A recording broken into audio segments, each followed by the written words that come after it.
Hello all, నేను మీ dietitian Pavani. ఈరోజు topic ఏంటో తెలుసా? ఆడవాళ్ళలో నీ పెయిన్, బ్యాక్ పెయిన్, అలాగే షోల్డర్ పెయిన్ తరచుగా చూస్తూ ఉంటారు. అసలు ఎందుకండి ఇలా వస్తుంది? మగవాళ్ళు అంతగా చూడము, ఆడవాళ్ళే ఎందుకు ఇలా సఫర్ అవుతూ ఉంటారు? మరి కష్టమైన పని కూడా చేయనంటారు. ఇంట్లో ఉన్న హౌస్ వైఫ్స్కి కూడా చాలా ప్రాబ్లం ఫేస్ చేస్తూ ఉంటారు. మనకే ఎందుకు ఇలా అవుతుంది, ఒకసారి ఎక్స్ప్లెయిన్ చేయండి అని చెప్పేసి ఒక క్లయింట్ డిఎం చేశారు. సో మీకోసమే ఈ టాపిక్ క్లియర్గా ఎక్స్ప్లెయిన్ చేస్తాను. చాలా సింపుల్ అండి. మన బాడీలో every year 2% of muscle mass అనేది మనం లాస్ అవుతూ ఉంటాం, ఉమెన్స్లో ఎక్స్పెషలీ.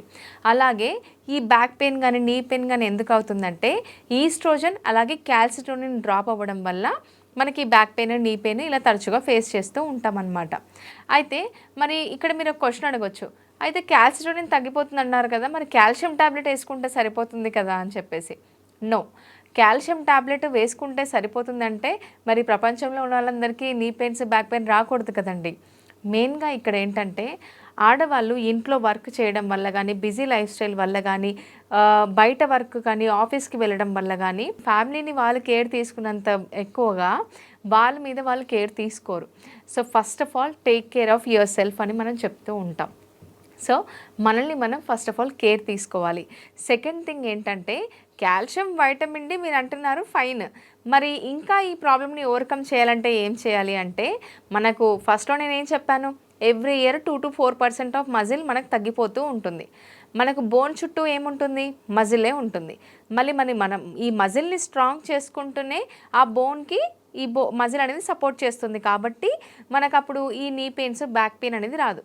మరి ఎలా స్ట్రాంగ్ చేసుకోవాలి మజిల్ అంటే మనకు ఆటోమేటిక్గా మజిల్ మాస్ తగ్గిపోతుంది. కాబట్టి ఇప్పుడు మనం ఇక్కడ ప్రోటీన్ రిచ్ ఫుడ్స్ని ఇంక్లూడ్ చేయడం అనేది చాలా చాలా ఇంపార్టెంట్. సపోజ్ ఎగ్జాంపుల్, ప్రోటీనే కదండి మా ఇంట్లో పప్పు డైలీ ఉంటుంది అని అంటారు. ఓన్లీ పప్పు తినేంత మాత్రాన ప్రోటీన్ వచ్చేస్తుందా? చాలా తక్కువ ప్రోటీన్ వస్తుంది. ఎగ్జాంపుల్, ఒక 100 గ్రాముల పప్పులో 20 గ్రాముల ప్రోటీనే దొరుకుతుంది, 80 గ్రాములు కార్బోహైడ్రేట్సే ఉంటాయి. పప్పు కంప్లీట్గా ప్రోటీన్ అయితే కాదు. మరి ప్రోటీన్ రిచ్ ఫుడ్స్ ఏంటి అంటే పన్నీర్, సోయా చంక్స్, పప్పు ధాన్యాలన్నింటిలో ప్రోటీన్ దొరుకుతుంది, బట్ తక్కువ అమౌంట్లో దొరుకుతుంది అనమాట. చికెన్ బ్రెస్ట్ యూస్ చేయొచ్చు, ఎగ్స్ తీసుకోవచ్చు, అలాగే తోఫు అంటే సాయ్ బేస్డ్ తోఫు ఉంటుంది, తోఫు కూడా తీసుకోవచ్చు అనమాట. ఇవన్నీ తరచుగా మన డైట్లో ఇంక్లూడ్ చేయాలి. ఎలా ఇంక్లూడ్ చేయాలంటే సపోజ్ మీరు బ్రేక్ఫాస్ట్లో దోశ తీసుకుంటున్నారనుకోండి, 40 గ్రామ్స్ ఆఫ్ పన్నీర్ దోశతో పాటు తీసేసుకోండి. లంచ్లో పప్పు ఖచ్చితంగా పెట్టుకోండి. పప్పు కుక్ చేయలేదనుకోండి, నైటే పెసళ్ళు కానీ, శనగలు కానీ, కిడ్నీ బీన్స్ కానీ ఏవైనా ఒకటి 40 గ్రామ్స్ నానబెడితే మధ్యాహ్నం వరకు నానిపోతాయి. అవి బాయిల్ చేసైనా తీసుకోవచ్చు, పచ్చిగానైనా తీసుకోవచ్చు. మళ్ళీ డిన్నర్లో ఏం తీసుకోవాలి అంటే సోయా చంక్స్ తీసుకోవచ్చు. థైరాయిడ్ ఉన్న వాళ్ళు సోయా చంక్స్ అవాయిడ్ చేసేసి మీరు ఏం చేస్తారంటే పనీర్ అయినా తీసుకోండి, లేకపోతే చికెన్ బ్రెస్ట్ అయినా తీసుకోవచ్చు, ఎగ్స్ అయినా తీసుకోవచ్చు. సో ఇలా ఎవ్రీ మీల్లో ప్రోటీన్ యాడ్ చేయడం వల్ల మనకు మజిల్ మాస్ తగ్గిపోతున్నా కూడా మనకు మజిల్ పెరుగుతూ ఉంటుంది ప్రోటీన్ ఇంక్లూడ్ చేయడం వల్ల. ఇంకా మరి ఇది అబ్జార్ప్షన్ బాగుండాలి అంటే మనం ఏం చేయాలంటే వర్కౌట్స్ చేయాలండి ఖచ్చితంగా. బిలీవ్ మీ, ట్రస్ట్ మీ, ఆడవాళ్ళకి వర్కౌట్స్ వల్ల చాలా హెల్త్ బెనిఫిట్స్ ఉంటాయి. ఏజింగ్ ప్రాసెస్ స్లో డౌన్ అవుతుంది. అంటే మనం 30 ఇయర్స్ ఉన్నా కూడా 40 ఇయర్స్లో అస్సలు కనిపించము. ఏజింగ్ ప్రాసెస్ స్లో డౌన్ అవుతుంది, అంటే యవ్వనంగా కనిపిస్తాం వర్కౌట్స్ చేయడం వల్ల. సెకండ్ థింగ్, వర్కౌట్స్ చేయడం వల్ల మజిల్ గెయిన్ అవుతుంది, అంటే మనం బాడీలో ఉన్న మజిల్స్ అన్నింటినీ ఎంగేజ్ చేస్తాం. కాబట్టి మనం తీసుకున్న ప్రోటీన్ వల్ల మజిల్ గెయిన్ అవుతుంది, ఫ్యాట్ లాస్ అవుతుంది. అయితే నాకు ఇక్కడ ఒక క్వశ్చన్ వేశారు ఒక క్లయింట్, వర్కౌట్స్ అంటున్నారు, ఇంట్లో పనంతా నేనే చేసుకుంటానండి, కుకింగ్ నేనే చేసుకుంటాను, బట్టలు ఉతకడం కానీ, బాసనలు తోమడం కానీ ఇవన్నీ నేనే చేసుకుంటాను, ఇది కూడా ఒక రకంగా వర్కౌటే కదా అని చెప్పేసి నన్ను అడిగారు. ఎస్, ఇది కూడా ఒక రకంగా వర్కౌటే, బట్ ఇది వర్కౌట్లోకి కౌంట్ అవ్వదు. ఎందుకు కౌంట్ అవ్వదంటే వర్కౌట్ అనేది కంటిన్యూగా 30-45 మినిట్స్ మీరు చేయాలి.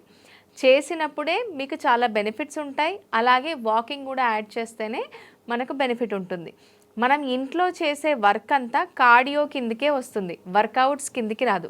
ఐ రిపీట్, మనం ఇంట్లో చేసే వర్క్, కుకింగ్ కావచ్చు, లైక్ బాసనలు తోవడం, బట్టలు ఉతకడం, ఇదంతా ఇల్లు కూడా ఇదంతా కానీ కార్డియో కిందికి వస్తుంది, కానీ వర్కౌట్ కిందికి రాదు.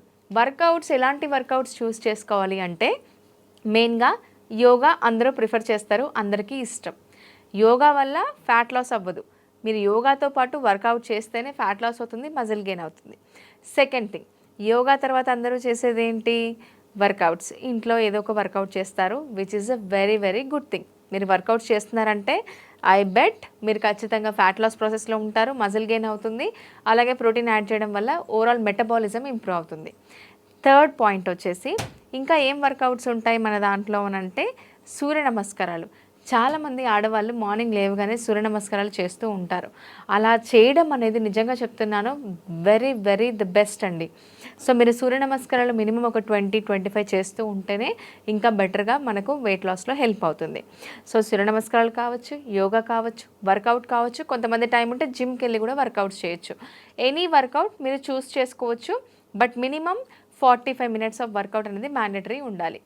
ఓకే, ఇంకోటి లేదండి నేను చాలా మందిని చూశాను ఓన్లీ డైట్ ఫాలో అయ్యి వెయిట్ లాస్ అవుతున్నారు, నేను కూడా అలాగే అవుతాను, నాకు వర్కౌట్స్ అనేది అవసరం లేదు అని చెప్పేసి అడగొచ్చు మీరు. లేదండి, మీరు గుర్తుపెట్టుకోవాల్సింది ఏంటంటే మనకు మజిల్ మాస్ అనేది తగ్గిపోతూ ఉంటుంది. మనం చేయాల్సింది వర్కౌట్స్ చాలా చాలా ఇంపార్టెంట్. వర్కౌట్స్ చాలా చాలా మెయిన్ రోల్ ప్లే చేస్తుంది అండ్ చాలా హెల్ప్ కూడా చేస్తుంది. ఓన్లీ డైట్తో వెయిట్ లాస్ అవ్వమంటే ఎవరైనా అవుతారు. మీరైనా సరే ఇప్పుడు ఫుడ్ తక్కువ తీసుకున్నారనుకోండి, వెయిట్ లాస్ అవ్వడం చాలా ఈజీయే. మనం వెయిట్ లాస్ అయితే మళ్ళీ పెరగకుండా ఉన్నట్టు ప్లాన్ చేసుకోవాలి. మీరు కొంతమందిని అబ్జర్వ్ చేశారా, వెయిట్ తగ్గుతారు పెరుగుతారు, మళ్ళీ తగ్గుతారు పెరుగుతారు, ఇది కన్సిస్టెన్సీగా ఉండదు. ఎందుకు అలా ఉండదు అంటే only diet, only liquid diets, నేను 3 గంటలకి తినేస్తాను పొద్దంతా ఏం తినను అని అంటే మెటబాలిజం లో అయిపోతుంది, ఇంపాక్ట్ చూపిస్తుంది. మీరు అలా ఎప్పుడు చేయకూడదు. మినిమం మన స్లీప్కి డిన్నర్కి ఒక 3 అవర్స్ గ్యాప్ ఉంటే సరిపోతుందండి. అదొక్కటి గుర్తుపెట్టుకోండి. మరీ ఎక్స్ట్రీమ్గా మనము ఫాస్టింగ్ ఉండాల్సిన అవసరం కూడా లేదు. మన స్లీప్కి డిన్నర్కి మినిమం 3 అవర్స్ గ్యాప్ ఉంటే చాలు. అండ్ వర్కౌట్స్ చాలా చాలా ఇంపార్టెంట్ చెప్పాను కదా. మెటబాలిజం, మజిల్ గెయిన్ అవ్వడం, ఫేస్ గ్లో అవ్వడము, ఏజింగ్ ప్రాసెస్ స్లో డౌన్ చేయడము, ఇన్సులిన్ సెన్సిటివిటీ పెంచడము, ఫ్యాట్ లాస్కి హెల్ప్ అవ్వడము, తగ్గిన వెయిట్ మళ్ళీ బ్యాక్ కూడా రాదు. ఇలాంటి ఎన్నో హెల్త్ బెనిఫిట్స్ ఉన్నాయి కదా, మరి ఎందుకు కాదనుకోవాలి చెప్పండి. ఖచ్చితంగా వర్కౌట్స్ ఇంక్లూడ్ చేయండి. మీకోసం మీరు డే మొత్తంలో 45 మినిట్స్ వర్కౌట్ స్పెండ్ చేస్తే సరిపోతుంది.